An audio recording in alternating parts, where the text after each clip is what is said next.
To assalamu alaikum barkanmu da warhaka. Ni naku Nazira da Mali dan majalisar dokokin doke wani makiyinku mai kaunan ku a koda yaushe. A yau ma Najeriya kasar tamu ta gado muka ketara. A yau wato 7 ga watan Fabrairun shekara ta 2024 inda Najeriya ta buga kwallonta tare da South Africa. Wato kwallo da ya kai kwallo inda fa aka yi ta buga kwallo a cikin wasan fili inda Najeriya aka dirma mata kwallo kwara daya a cikin raganta.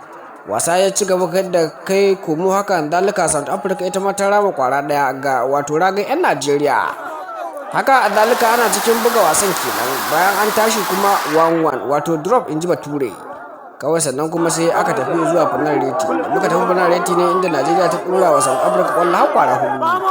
Ita ko wato South Africa ta dora wa Najeriya wato kwallo kwara biyu ne kawai a cikin ranar ganta inda mai tsaron gida ya kasa kamawa.